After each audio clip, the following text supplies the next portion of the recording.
November 29 മുതൽ December 4 വരെ കൊല്ലം അഷ്ടമുടിക്കായലിലാണ് ദേശീയ ജൂനിയർ റോവിംഗ് ചാമ്പ്യൻഷിപ്പ് നടക്കുന്നത്. തായ്ലൻഡിൽ നടന്ന ജൂനിയർ ഏഷ്യൻ റോവിംഗ് ചാമ്പ്യൻഷിപ്പിൽ പങ്കെടുത്ത അഭിരാജ്, ജിഷ്ണുമോൻ, അപർണ എന്നിവരുൾപ്പെട്ടതാണ് കേരള ടീം. രാവിലെയും വൈകിട്ടുമായി കടുത്ത പരിശീലനത്തിലാണ് ടീം.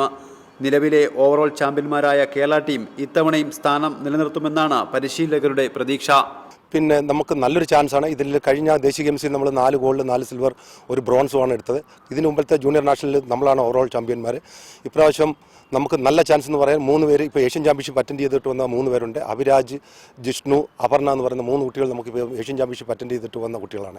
തീർച്ചയായിട്ടും നല്ലൊരു ചാൻസാണ്. അതും നമ്മുടെ ബോട്ട്, നമ്മുടെ എല്ലാ കാര്യങ്ങളും നമുക്ക് അനുയോജ്യമായിട്ടാണ്. Single scull, double scull, coxless pair, coxless 4 എന്നിങ്ങനെ 4 ഇനങ്ങളിൽ നടക്കുന്ന മത്സരങ്ങളിൽ രാജ്യത്തെ 24 സംസ്ഥാനങ്ങളിൽ നിന്നും താരങ്ങളെത്തും.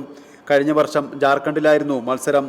എന്നാൽ ഇത്തവണ മത്സരങ്ങൾ കേരളത്തിലായത് കേരള ടീമിന് പ്രതീക്ഷ വർദ്ധിപ്പിക്കുന്നു. റിപ്പോർട്ടർ, കൊല്ലം.